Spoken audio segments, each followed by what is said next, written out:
لله نحمده ونستعينه ونستغفره ونعوذ بالله من شرور أنفسنا ومن سيئات أعمالنا من يهده الله فلا مضل له ومن يضلل فلا هادي له أشهد أن لا إله إلا الله وحده لا شريك له وأشهد أن محمدا عبده ورسوله اللهم صل على محمد وعلى آل سيدنا محمد اللهم إنا نسألك علما نافعا ورزقا حلالا طيبا وعملا متقبلا اللهم انفعنا بما علمتنا وعلمنا ما ينفعنا اللهم اغننا بالعلم وزدنا بالخير واكرمنا بالتقوى وجعلنا بالعافية آمين. Yang saya hormati para ustaz, para bapak, ibu hadirin jemaah sekalian rahimahumullah.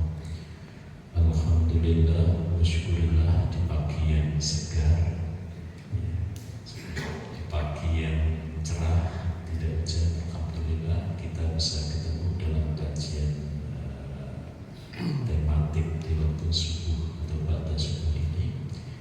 Dan pada pagi hari ini kita membahas sesuatu hal yang sangat penting karena berkaitan dengan tanda petik nasib kita dunia akhirat. Ya. Bapak Ibu rahimahullah, kita telah meyakini bahwa hidup ini tidak hanya di dunia, hidup nanti ada di akhirat dan itulah hidup yang sebenarnya. Maka tema pagi ini bagaimana proses memahami tujuan hidup itu sangat penting. Dan ini kaitannya juga dengan kualitas umat Islam. Kebangkitan umat Islam ini salah satunya adalah belum benar-benar memahami tentang tujuan hidup. Nah, supaya kita nanti hidup ini lebih baik, khususnya tadi disampaikan Ustaz Hasan, di tahun 2025 lebih baik, kualitas ketakwaan kita, kualitas ibadah kita, bahkan umat ini bisa menjadi khairul umat yang terbaik. Itu salah satunya harus betul-betul memahami tentang bagaimana proses memahami tujuan hidup. Baik, sambil menunggu tidak apa-apa. Saya ingin menyampaikan yang awal adalah bagaimana sebenarnya memahami proses tujuan hidup itu ya. Kita harus berpikir ya. Jadi sambil kopinya jalan tidak apa-apa, yang penting konsentrasi. Bapak Ibu, kalau kita ini berpikir, alat apa yang kita gunakan? Bapak Ibu, akal ya. Dan akal inilah yang membedakan manusia dengan hewan. Bahkan Allah menyampaikan di dalam surat Al-Mulk, "Lau kunna nasma'u aw naqilu ma kunna fi ashabis sa'ir." Ya. Andai kami dulu di dunia mau mendengar, mau berpikir, tidaklah kami jadi ahli neraka. Jadi sebab manusia itu menjadi ahli neraka salah satunya adalah tidak mau berpikir. Nah, saya mulai dengan menggunakan akal dalam berpikir untuk memperoleh kebenaran. Biasanya manusia itu beragama atau mengimani agama tertentu atau berbicara khusus pada pagi hari ini apa tujuan hidup kita gitu ya. Itu dalam mencari kebenaran manusia itu biasanya menggunakan dua ya. Yang pertama menggunakan akal, yang kedua menggunakan wijdan atau perasaan. Betul Pak ya? Saya tanya, ketika kita berislam ini menggunakan akal atau perasaan Pak? Saya agak komunikatif supaya jangan nggak ngantuk. Saya juga enggak. Jadi ketika kita berislam ini khusus kita pakai akal apa pakai perasaan? Akal, oke. Berarti kalau pakai akal nanti akan ditanya kenapa saya Muslim harus bisa menjelaskan. Betul Pak ya? Apa tujuan hidup saya ini harus bisa menjelaskan karena pakai akal. Ya. Tapi kalau pakai perasaan itu tidak bisa dipertanggungjawabkan. Nah, Bapak Ibu rahimahullah, maka orang yang mencari kebenaran itu pakai akal akan bisa dipertanggungjawabkan, sedangkan orang yang mencari kebenaran dengan perasaan itu sulit dipertanggungjawabkan. Kenapa? Karena perasaan itu diukur dari suka dan tidak suka, betul? Kenapa? Minum apa Pak? Teh. Minum apa? Kopi. Ya saya suka saja. Atau kenapa kamu nikah sama si fulana? Ya saya suka. Itu ukurannya perasaan. Kenapa kamu beli baju itu? Saya suka. Terus kenapa? Ya pokoknya suka. Gitu ya. Nah, jadi perasaan itu ukurannya suka tidak suka, tertarik tidak tertarik, senang tidak senang. Itu perasaan. Nah, kalau sudah suka tidak suka, tertarik tidak tertarik, senang dan tidak senang, ujungnya apa? Bilang pokoknya aku senang, piro tak tunggu. Nah, kalau sudah seperti itu, mencari kebenaran dengan perasaan berujung pada pokoknya, maka sifat kebenaran itu bersifat subjektif dan emosional, gitu ya Pak. Bisa mulai dari ini dulu, nanti kita masukkan saja. Bersifat subjektif dan emosional. Nah, sehingga tidak dapat menghantarkan kepada kebenaran. Ini akidah selain umat Islam itu cara mengimaninya dengan perasaan. Contoh, ya, saya tidak bermaksud mencela menghina agama yang lain, tapi ini sebuah kajian perbandingan untuk berpikir berbeda. Kalau Tuhan itu punya anak, yang kemarin banyak yang memperingati gitu ya. Kalau Tuhan itu punya anak, itu masuk akal kan? Nggak masuk akal ya. Apalagi anaknya manusia. Ya. Tapi kenapa diimani? Kenapa dipercayai? Karena pakai perasaan, bukan pakai akal. Kalau pakai akal itu sangat sederhana. Kalau Tuhan punya anak, anaknya manusia, berarti anaknya itu spesiesnya manusia. Paham ya Pak? Spesies, jenis ya. Berarti ayah dan anak itu hampir sama, dan spesiesnya sama nggak? Sama kan? Kalau saya manusia, ayah saya pasti manusia. Kalau anaknya manusia, berarti bapaknya manusia. Berarti kalau Tuhan punya anak manusia, Tuhan manusia. Masuk akal nggak? Enggak. Anak kecil aja nyambut. Ya betul ya.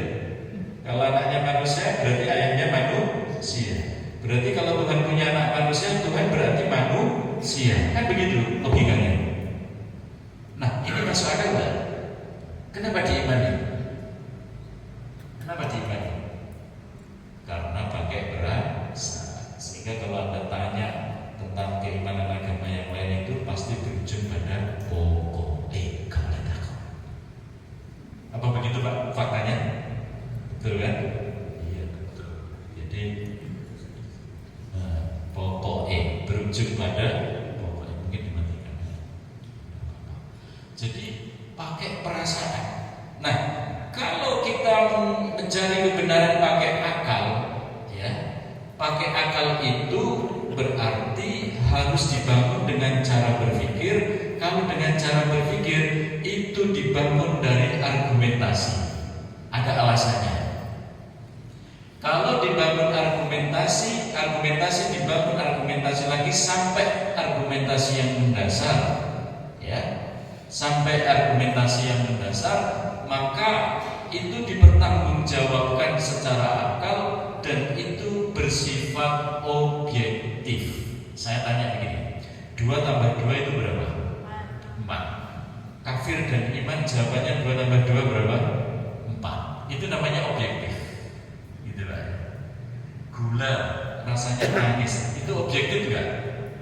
Objektif. Karena seluruh lidah yang sehat ketika minum gula atau mengucapkan gula, merasakan gula akan terasa manis. Itu namanya objektif, gitu ya.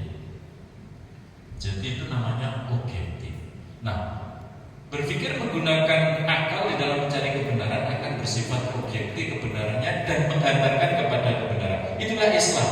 Makanya tadi saya tanya, kenapa Anda Islam? Harus bisa menjelaskan. Nah, sekarang kita akan berbicara tentang bagaimana proses memahami tujuan hidup. Saya tanya, siapa ini ya? Dari ujung sini Bapak. Kaget dia. Pak, tujuan hidup dengan apa? Mendapat ridho dari Allah. Bagus, sebelahnya Pak.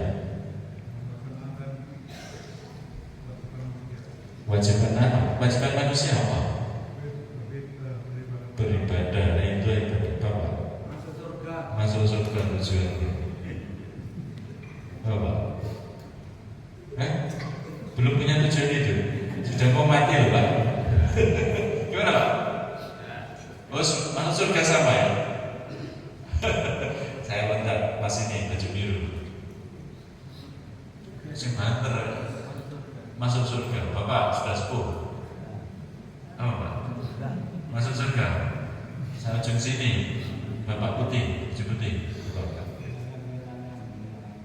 Apa Pak? Oh, takwa ya. Menjalankan perintah dari yang dilarang. Ini jawabannya beda-beda. Ada yang tujuannya pengen kawin Pak hidup ini.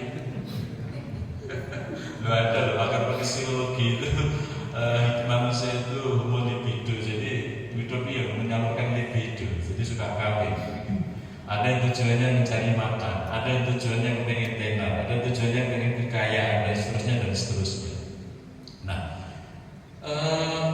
kira-kira yang benar yang mana ini? Tujuan tadi gimana? Takwa ya? Kok jenengan bilang takwa itu benar, rasanya apa? Wah, di situ ya kita kasih. Jadi tadi semuanya yang termasuk yang saya ucapkan tidak benar, tidak salah, relatif. Nah, pertanyaannya adalah kenapa bersifat relatif? Karena yang saya tanya jenengan, tujuan hidup Bapak apa? Bapak apa? Mas ini apa? Bapak apa? Dan seterusnya. Relatif dijawab manusia. Dan kalau jenengan family, kalau dulu kan survei family 100 ya, survei family 200, bisa macam-macam tujuan hidup manusia tergantung jawaban masing-masing. Nah, jadi itu bersifat relatif. Nah, bagaimana supaya tidak bersifat relatif Bapak Ibu? Pertanyaannya dibalik. Pertanyaannya dibalik, bukan apa tujuan hidup Anda, tetapi adalah apa kira-kira? Apa tujuan pencipta menciptakan kita? Harus dibalik itu. Jadi jangan tanya diri sendiri. Kalau tanya diri sendiri jawabannya macam-macam dan relatif. Ketika saya tanya kenapa begitu, nanti ujungnya pokoknya juga nanti. Kalau tidak ngerti alasannya, betul ya? Ini logika yang saya ingin bangun. Pertanyaannya harus diubah. Bukan pertanyaannya apa tujuan hidup Anda, tetapi pertanyaannya apa tujuan pencipta menciptakan kita. Nah itu. Nah, proses berpikir yang seterusnya. Proses berpikir yang seterusnya apa? Kalau kita tanya kepada pencipta apa tujuan pencipta menciptakan kita, itu kan ada 3 kemungkinan. Satu, kita cari informasi kepada pencipta, kirim WA. Pencipta, aku yang cipta kan gak apa deh. Wah, dijawab dari itu Allah gitu. Jadi kita WA sama Allah, kita telepon sama Allah. Bisa kita telepon sama Allah? Gak bisa, gak dikasih nomornya. Gak bisa tanya langsung ya. Yang kedua, pencipta memberikan informasi. Pencipta memberikan informasi. Maka akal kita harus berpikir memastikan kalau informasi itu benar-benar dari pencipta. Kan begitu?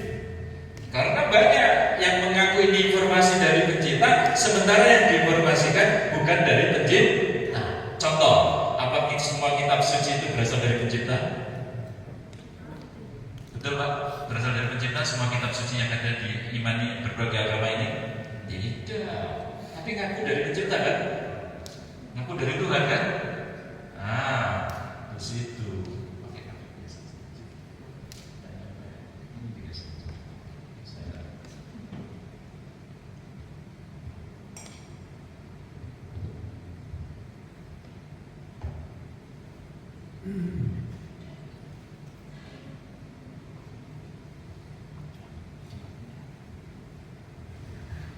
Ya, jadi informasi itu harus kita buktikan. Oh, sudah.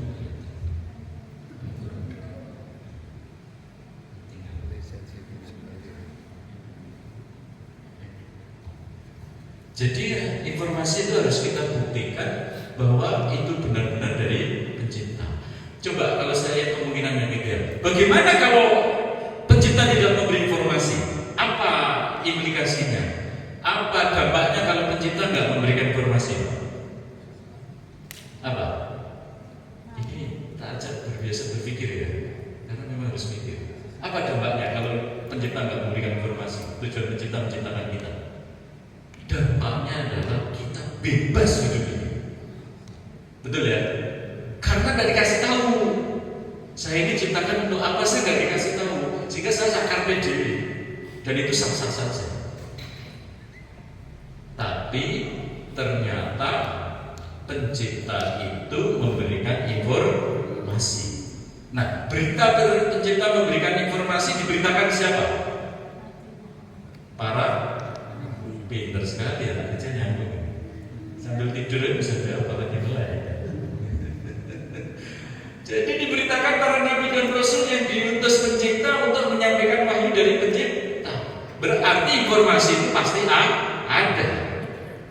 Maka tugas akal kita berikutnya adalah memastikan informasi itu benar-benar dan benar dari pencipta, sehingga tidak klaim kitab suci A ini dari pencipta, kitab suci B dari pencipta, padahal beda.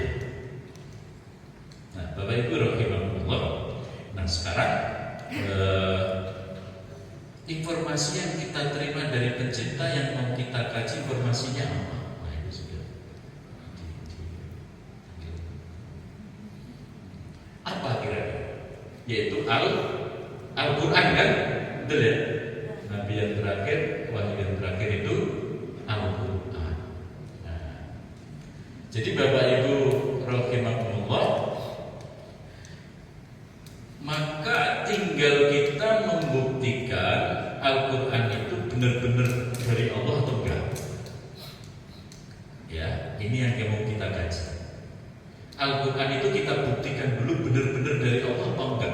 Kalau Quran itu tidak benar dari Allah 100%, isinya juga tidak benar dari Allah 100% dong. Kan begitu. Kalau kitab agama yang lain, misalnya kitab A itu tidak benar-benar dari Allah, isinya pasti salah dong, ada yang salah. Ada yang tidak sesuai dengan dari pencipta. Bisanya cuma gini. Oke, TV sama. Oke, nggak apa-apa. Jadi Bapak Ibu rahimahullah, sekarang kita konsen membuktikan bahwa informasi itu benar dari Allah atau tidak, Quran itu benar dari Allah atau tidak. Nah, secara objektif,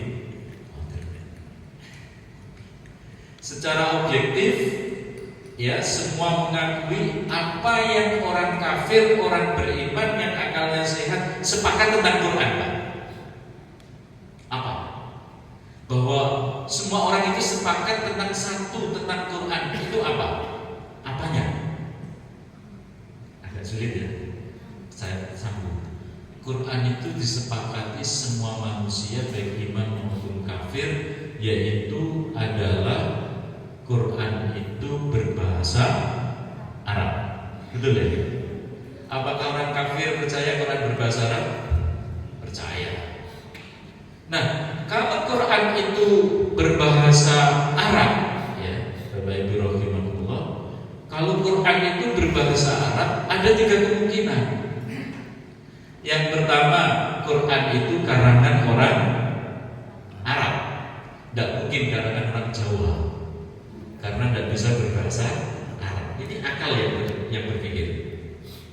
Jadi Quran itu mungkin karangan orang Arab karena berbahasa Arab.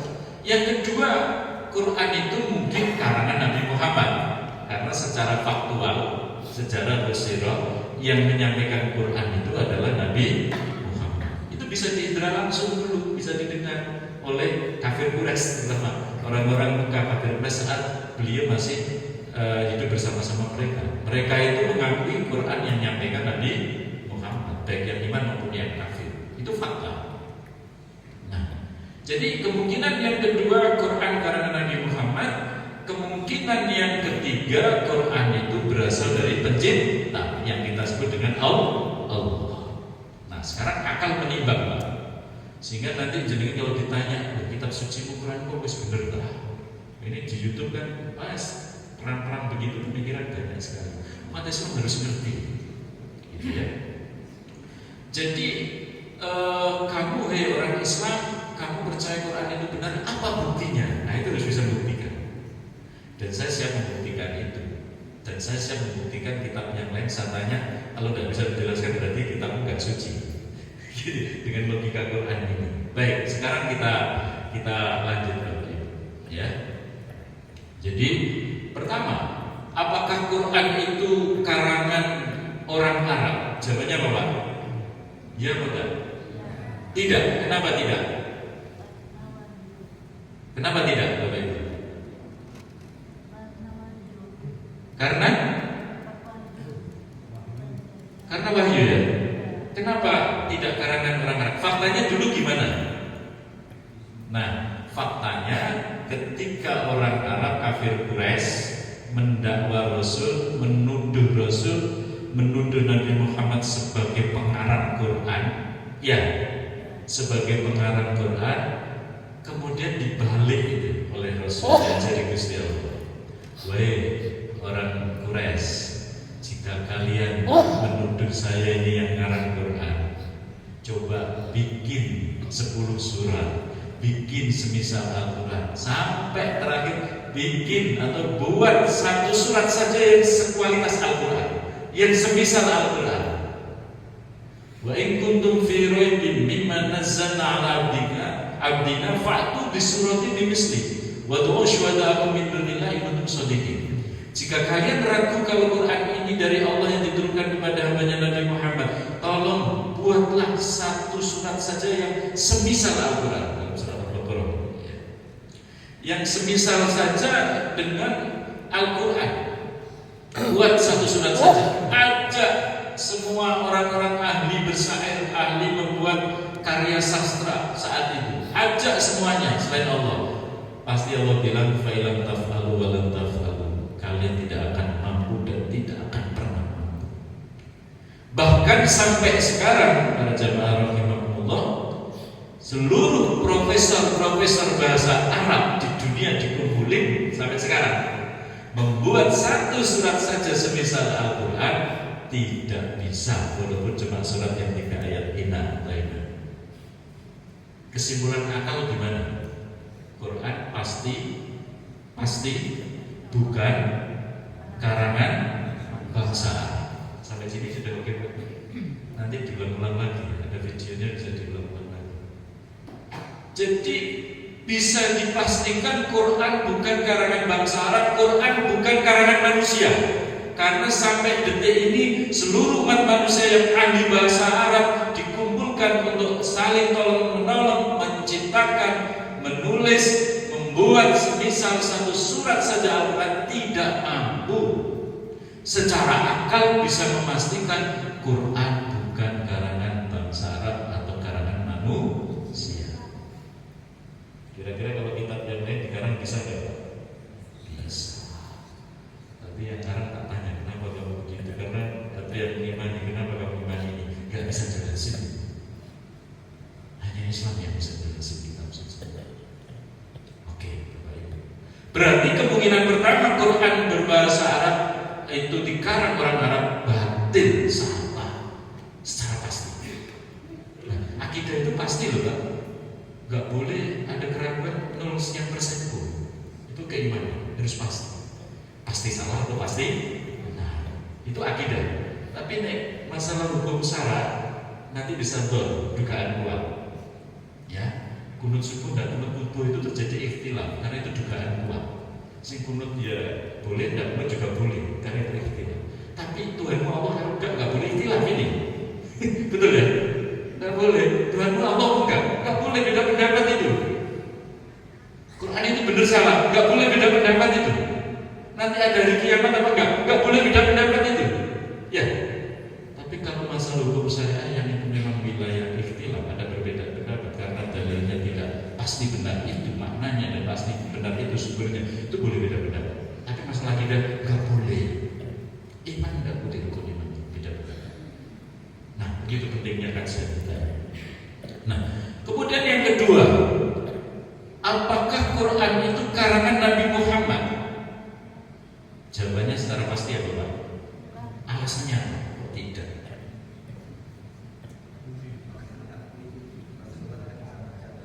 Oh, tidak bahasa tulis sebelum memang Quran yang disampaikan tidak dengan tulisan tapi lisan. Kan bisa saja karang pakai langsung ngomong. Ya gimana gitu? Kalau saya tanya begitu, bisa menjawab? Quran dulu tuh asal didengarkan, belum tertulis. Nulisnya susah nanti pakai belum ada kertas pada saat turun. Ya kan? Didengarkan. Kan bisa aja. Gimana? Gak bisa jawab. Logikanya gampang sekali. Gampang sekali Pak. Apakah Quran itu benar dari Nabi Muhammad atau karangan Nabi Muhammad? Itu logikanya benar sekali untuk membuktikan salah atau benar. Dan itu bersifat pasti.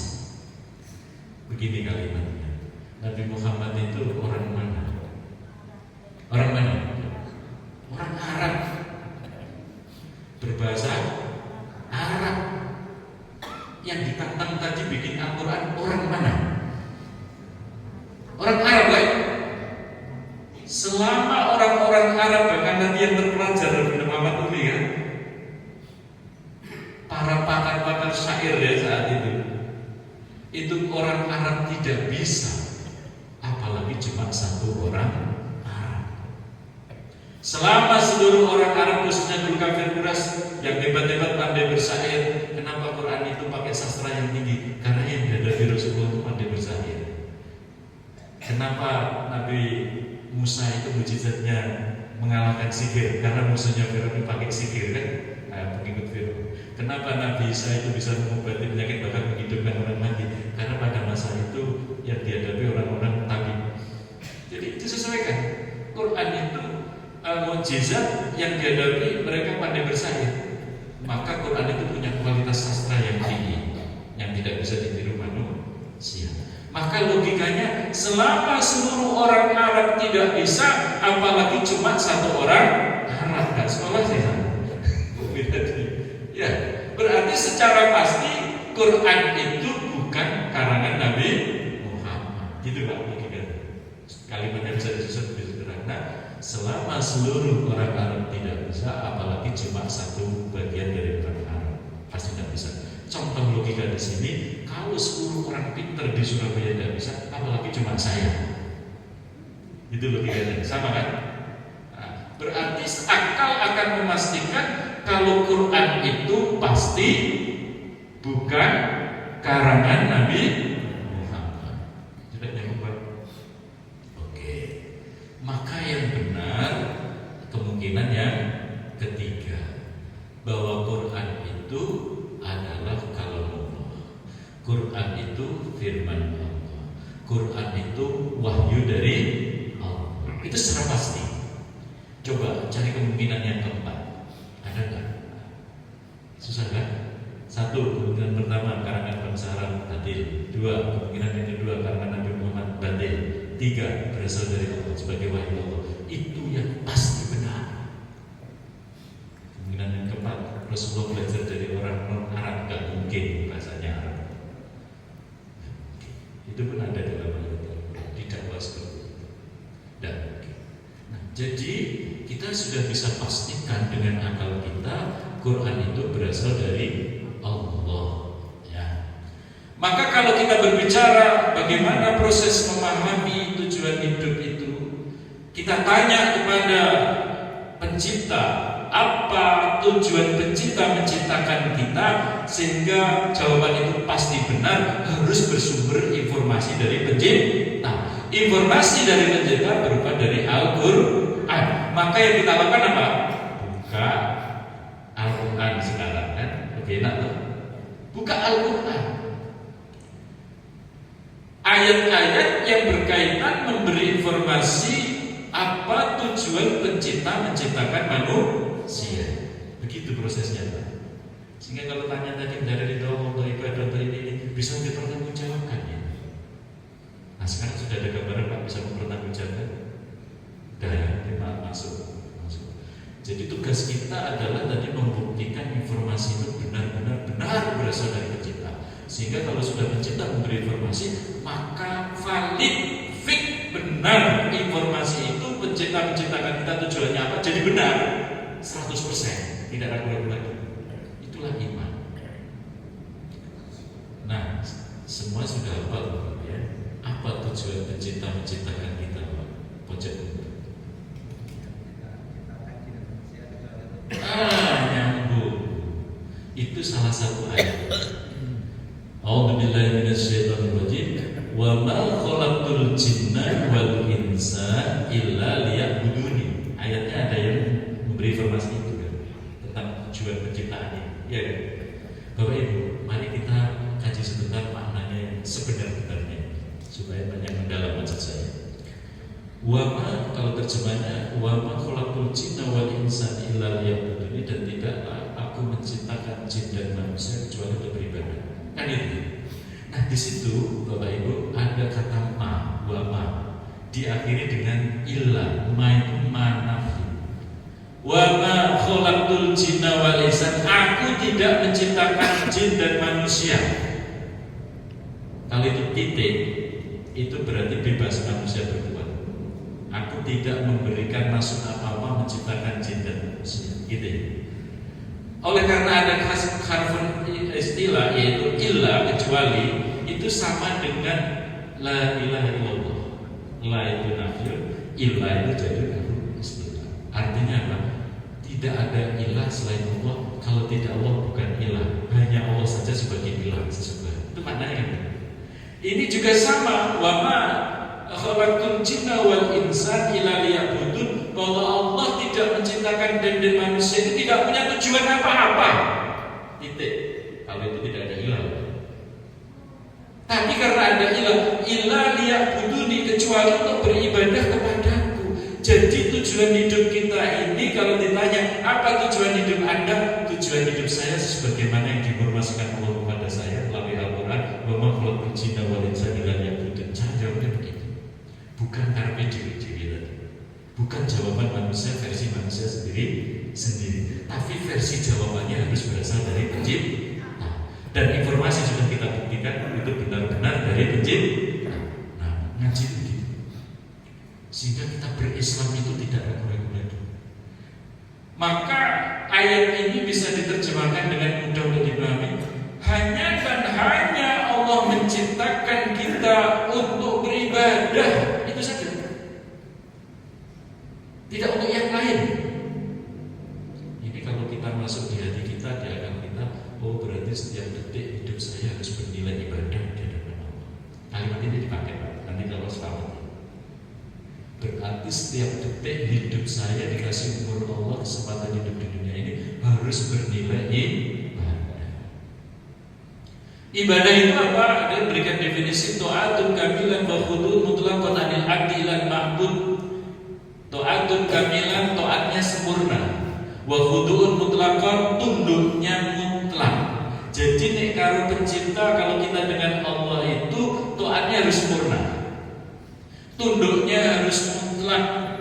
Tidak ada tapi, tidak ada protes, tidak ada keberatan kalau sudah diperintah maupun dilarang oleh Allah. Mestinya begitu. Kira-kira umat Islam begitu, Pak? Yang ngeyel banyak, ya. Yang di sini nggak ada yang ngeyel. Ya. Kenapa? Karena belum paham tadi proses bagaimana memain tujuan hidup.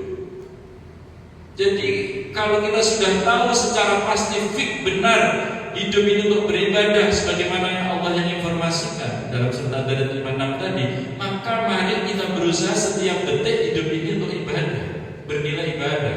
Ibadah dalam arti yang luas, yaitu taat yang sempurna, ketundukan yang mutlak, adil adilan ma'bud, dari seorang hamba kepada yang disembah. Kalau ini dipahami dan diamalkan, baik dan baik. Ada korupsi enggak? Enggak ada. Ada maling enggak? Enggak ada. Ada ya, 1/1 juta, 1/2 juta. Alhamdulillah ada pembunuhan, ada korupsi, ada maling, ada zina, dan sebagainya, dan sebagainya. Ini karena belum benar-benar memahami proses tujuan hidup. Nah,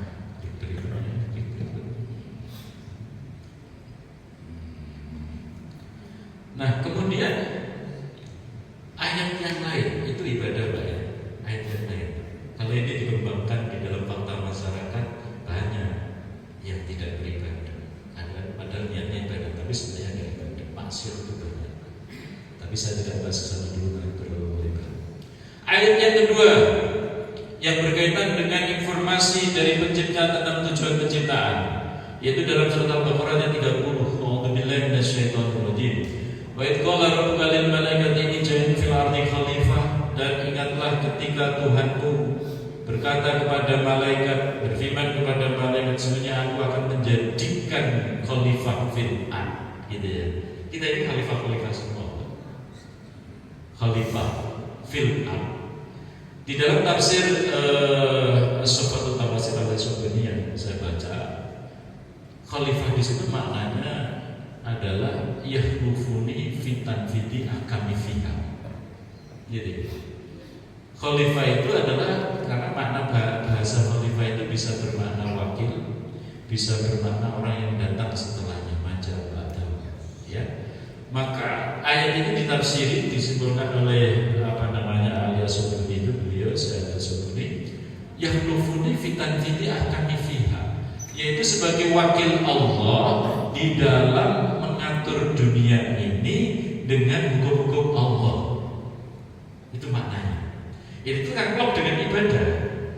Karena ibadah tadi segala aspek kehidupan kita harus bernilai ibadah. Sebab bernilai ibadah kan harus dalam koridor taat sama Allah. Betul kan? Berarti sesuai dengan hukum-hukum Allah. Maka khalifah fil ard yang benar itu sebagai wakil Allah mengelola dunia ini, mengelola bumi ini berdasarkan hukum-hukum Allah. Itu yang benar. Karena kalau tidak itu pasti salah. Allah bilang ini haram, sedangkan manusia bilang ini halal. Ini maksiat kan? Maksiat, bertentangan dengan makna ibadah kan? Nah itu contoh satu aja. Ini kalau kita kaji di seluruh aspek kehidupan kita, banyak hal-hal yang dunia ini tidak diatur dengan hukum-hukum Allah. Berarti keluar dari tujuan menciptakan kita. Banyak. Ya, ini contoh. Baik, waktunya nanti ada aja. Baik, kita lanjut. Bapak Ibu rahimakumullah. Nah, hukum-hukum syariat Allah agar kita ini bisa menjadi ibadullah, ibad Allah, hamba Allah, abdullah yang baik, kita harus faham. Faham apa, Pak? Supaya ibadahnya itu jadi benar. Faham ajaran Islam. Ini kalau ada slide-nya cuma satu slide ajaran Islam. Satu slide cukup untuk sebagai pokoknya. Baik, insya Allah dengan hafalan yang saya sampaikan. Kalau diringkas, syariat Islam itu cuma ada 3 bagian, 3 dimensi. Satu, dimensi pertama hubungan manusia dengan Allah. Ya, itu dimensi pertama. Jadi kita ini punya syariat, punya aturan hubungan kita dengan Allah. Apa hubungan kita dengan Allah syariatnya? Berupa akidah dan ibadah, terutama ibadah makhluk. Makhluk itu apa, Pak? Murni. Yang sholat tadi, itu hubungan kita dengan Allah. Jadi masalah akidah dan ibadah keimanan kita ini terima Allah atau tidak, itu tergantung benar apa enggak keimanan kita. Ikhlas apa enggak, murni apa enggak, campur syirik apa enggak. Itu hubungan dengan Allah. Dimensi satu, hubungan manusia dengan Allah, yaitu dalam masalah akidah dan ibadah. Dimensi dua, syariat Islam itu hubungan manusia dengan dirinya sendiri. Jadi saya dengan diri saya sendiri, ngatur diri saya sendiri ini syariatnya apa? Contoh, saya makan, ini halal, ini haram, saya yang ngatur. Betul Pak ya? Saya berpakaian seperti ini untuk Allah dan seterusnya, itu saya yang ngatur. Saya yang ngatur maksudnya sesuai dengan aturan Allah, diatur oleh Islam. Tentang akhlak, bagaimana akhlak terhadap diri saya, memperlakukan diri saya, ini bagaimana syariat mengaturnya. Ada semuanya, hak-hak tentang dirinya sendiri. Nah, justru syariat Islam yang terbanyak itu adalah dimensi 3. Apa itu dimensi 3? Hubungan manusia dengan manusia yang lain. Karena memang Islam ini diturunkan untuk mengatur kehidupan dunia. Nyambung dengan tadi, Khalifah fil ard itu mengatur dunia dengan syariat Islam. Nah, itulah yang disebut dengan ibadah muamalah, hubungan manusia dengan manusia yang lain. Ini dimensi 3 yang di dalam syariat Islam kurang lebih 80-90%. Yang 1-2, dimensi 1-2 tadi sedikit. Yang lebih banyak itu justru dimensi 3, hubungan manusia dengan manusia yang lain, ibadah muamalah. Bapak Ibu, sekarang saya tanya, kita ini hidup bermasyarakat, bernegara. Berarti syariat Islam ngatur negara enggak kira-kira sih? Iya Pak? Setuju Pak? Setuju. Simply setuju. Ini kan saya tak tanya, apa alasannya? Setuju tak tanya, apa alasannya? Sama. Berarti mestinya ngatur negara itu. Kalau begitu, sistem pemerintahan dalam negara itu diatur Islam enggak? Sepertinya diatur Pak? Diatur. Ini saya pokok-pokok dulu aja. Masalah itu nanti kayak apa sistemnya dan temanya ya. Berarti Islam punya syariat itu. Kenapa? Nabi Muhammad, siapapun yang beriman dan tahu sejarah faktanya, Nabi Muhammad pernah enggak jadi kepala negara? Pernah enggak? Pernah. Jadi panglima pernah enggak? Pernah. Pemimpin semua Rasulullah sudah contohkan semua. Berarti Rasulullah memimpin negara di Madinah itu, para negara punya sistem enggak? Punya. Setuju ya? Berarti Islam punya sistem kan? Pemerintah.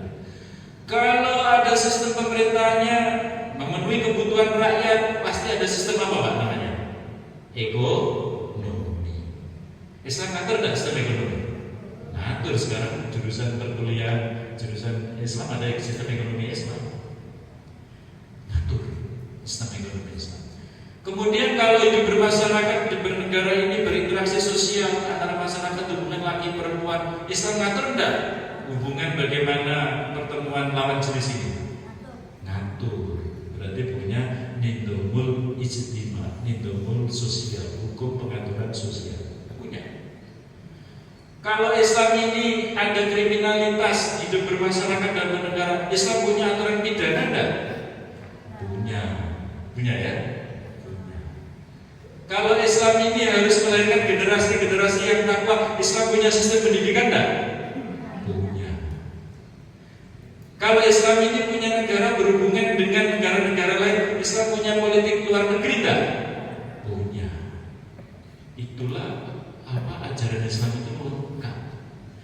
Tidak ada sesuatu urusan hidup kita yang tidak diatur dengan Islam. Nah, kalau umat Islam ini tadi proses pengimanan tentang tujuan penciptaan kita atau tujuan hidup itu gagal, kemudian sebagai hanya untuk beribadah sebagai khalifah fil ard, khalifah fil ard itu wakil Allah mengelola bumi berdasarkan syariat Allah, maka dimensi 1, 2, 3 ini mesti diamalkan. Oke, ini terakhir ya. Waktunya habis. Dimensi 1, hubungan kita dengan Allah, masalah akidah dan ibadah sudah dilaksanakan belum? Sudah Pak? Sudah. Walaupun banyak yang meninggalkan. Islam tadi tidak sholat, Islam tak puasa. Kalau tidak puasa dan sholat karena tidak wajib, mengakui tidak wajib, itu kafir Pak. Jadi ada orang Islam yang tidak mengakui hukum sholat 5 waktu itu fardu, hukum puasa Ramadan itu fardu, kafir walaupun mengakui Islam. Lu sahadat kafir terus. Yo ganti apa mungkin sahadat. Gitu ya. Makanya jangan meninggalkan sholat, jangan meninggalkan rukun Islam aja jadi gawe gitu loh. Karena kalau tidak mengakui itu hukumnya fardu, kafir. Jadi ini pengetahuan dan perlu dengan pahami. Kalau sudah disepakati para ulama hukumnya fardu, tidak ada perbedaan pendapat. Kok bilang itu nggak wajib kayak sholat dan puasa Ramadan, kafir berarti. Kalau sudah disepakati zina itu haram, kok ada bilang orang zina itu halal, kafir berarti. Ini dalam kitab hukum utama disampaikan. Nah itu kaidahnya. Maka jangan sekali-kali menolak hukum yang sudah disepakati ulama. Kayak sholat waktu hukumnya fardu, jangan ditolak fardu. Itu tidak fardu, bisa kafir. Nah ini saya kasih rumus saja ya, rumus. Nah dimensi 1 sudah diamalkan belum semua. Dimensi 2 hubungan manusia dengan dirinya sendiri mungkin sudah diamalkan. Walaupun banyak yang dia mengatur dirinya sendiri dan sudah syariat banyak untuk orang dan lain-lain.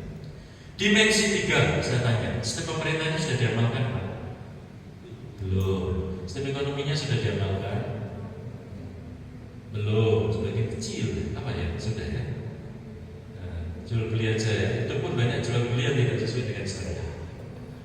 Sistem pendidikan Islamnya diamalkan belum? Belum. Pengurusan banyak yang sekuler apa ya? Sekuler.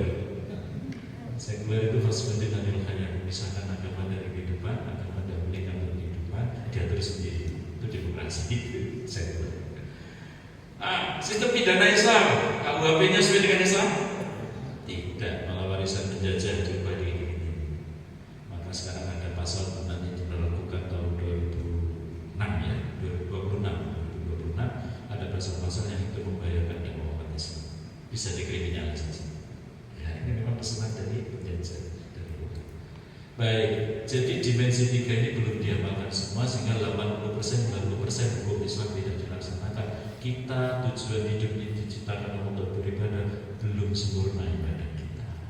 Nah itu kita lanjutkan kita berikan. Karena sudah persis setengah 6, mungkin bisa dilanjutkan dengan dialog ya. Mau tanya? Iya, silakan. Assalamualaikum warahmatullahi Assalamualaikum. Mohon penjelasan masalah kafilah dengan khalifah. Perbedaannya. Kafilah Kafilah dengan khalifah. dan dengan khalifah. Ada lagi? Monggo Pak, bila ada yang tanya? Ya, monggo Ustaz. Kafilah. Anjing menggogok, kafilah berenang. Itu kalimat ringkasan. Jadi kafilah itu rombongan aja Pak. Ya, maknanya di kafilahnya lewat anjing menggogok.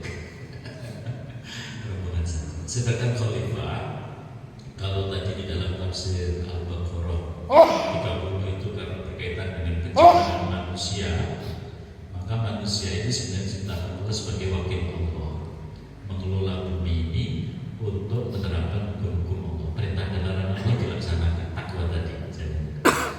Itu namanya khalifah fil ard yang benar, gitu loh. Jadi kalau kita ini sebagai khalifah fil ard kok tidak sesuai dengan perintah larangan Allah, itu menyalahi tujuan penciptaan dan kita. Dan kita akan diminta pertanggungjawaban. Begini Pak, ada orang yang itu mendapatkan harta dari korupsi. Harta yang didapatkan dari korupsi itu sesuai syariat enggak? Tidak kan? Kesimpulannya rezeki yang haram kan, harta yang haram kan. Nah, di situ nanti makanya Allah memberikan siksa, memberikan azab di akhirat sudah disediakan neraka gitu ya. Itu bagi orang-orang yang menyelisihi tujuan penciptaan sebagai khalifah fil ard. Makanya kita nanti diminta pertanggungjawaban. Tujuan aku menciptakan kamu itu khalifah fil ard. Makin aku mengelola bumi ini, dunia ini sesuai dengan syariat. Karena kamu berbuat sesuatu tidak sesuai dengan syariat, maka tak bisa akan diminta pertanggungjawaban. Kan begitu kan? Nanti ke depan kajian-kajian mendalam akan begitu kesana. Itu makna khalifah fil ard. Nah, sedangkan makna khalifah sebagai sebuah seorang yang memimpin sistem pemerintahan Islam, maknanya begini Pak, gitu ya. Khalifah itu coba Rasulullah disebut khalifah ya? Disebut khalifah nggak? Sampai jawab ya? Iya Pak? Bukan. Khalifah kalau bermakna Al-Baqarah 30. Tapi kalau konteks sistem pemerintahan Rasulullah bukan disebut khalifah, tapi disebut kepala negara saja. Karena khalifah itu bermakna pengganti atau man ja'a ba'dahu, orang yang datang setelahnya. Siapa yang disebut khalifah pertama kali? Abu Bakar. Betul Pak ya? Saya sampaikan betul ya. Rasulullah bukan khalifah, tapi kepala negara saja. Rais umat Islam, pemimpin umat Islam, ya sebutannya harus ya kepala negara umat Islam atau pemimpin umat Islam secara politik. Ya, nanti politik perlu dikaji juga ya, karena di masjid itu takut bicara politik. Padahal kita bisa minum kopi ini gara-gara ada politik, Pak. Betul Pak? Kalau tidak ada sistem ekonomi di negeri ini, tidak ada kepemimpinan, minum kopi bisa nggak? Susah. Kaji begini bisa susah. Ini karena ada urusan politik yang mengatur kita. Nah, nanti bicara politik lebih. Saya ingin jelaskan politik itu sampai apa sih gitu ya, supaya kita ini bisa clear, gitu. Dan salah paham tentang politik. Karena politik yang ada ini kotor, banyak ujung. Betul Pak? Nah, politiknya sampai apa? Nanti lain kali kalau ketemu lagi bisa diyakinkan. Nah, khalifah dalam sistem pemerintahan itu maknanya adalah walladzi yanubu 'anil ummah fil hukmi wa sultan wa tanfidhi ahkamil Islam wa khamlu islamnya ila alam bitariqati wal jihad. Gitu. Jadi khalifah itu adalah dia wakil dari umat yang dipilih umat Islam, kemudian dibaiat umat sebagai kepala negara yang tugasnya adalah menerapkan hukum Islam, mendakwahkan Islam ke seluruh dunia dengan metode dakwah dan jihad. Saya ulang, khalifah itu adalah wakil dari umat, dipilih umat, dibaiat umat, diangkat umat. Tugasnya adalah memimpin umat dengan hukum-hukum Islam dan mendakwahkan Islam ke seluruh dunia dengan cara dakwah dan jihad. Abu Bakar disebut khalifah, Umar disebut khalifah karena pengganti Rasul. Orang yang datang setelah Rasul pengganti Rasul, itu makna khalifah sebagai pemimpin umat Islam. Gitu Pak ya. Nah, tugasnya tadi. Mestinya pemimpin umat Islam itu disebut apa? Khalifah. Bukan raja, bukan yang lain-lain. Dan saya Pak Jokowi sudah disebut khalifah kan? Enggak. Karena diangkat bukan untuk menerapkan hukum Islam, bukan khalifah. Begitu sudah paham Pak? Makna khalifah dengan khalifah. Hafilah, maaf. Makna hafilah dengan khalifah. Sudah nyambung ya? Nah, itu Pak jelas. Jadi ada terma khalifah fil Al-Baqarah 30, maknanya seperti apa tadi sudah wakil Allah dan seterusnya. Ada terma khalifah sebagai pemimpin umat Islam tadi maknanya, gitu ya. Dan apa lagi dalam sistem pemerintahan tadi maknanya khalifah sebagai pengganti Rasulullah Abu Bakar dan seterusnya. Mungkin itu, ya. Dan saja begitu. Ya, terima kasih Ustaz Taufik memberikan penjelasan dengan runtut dan panjang lebar. Insya Allah ini menjadikan kita semakin jelas ya, tujuan hidup kita itu tidak menurut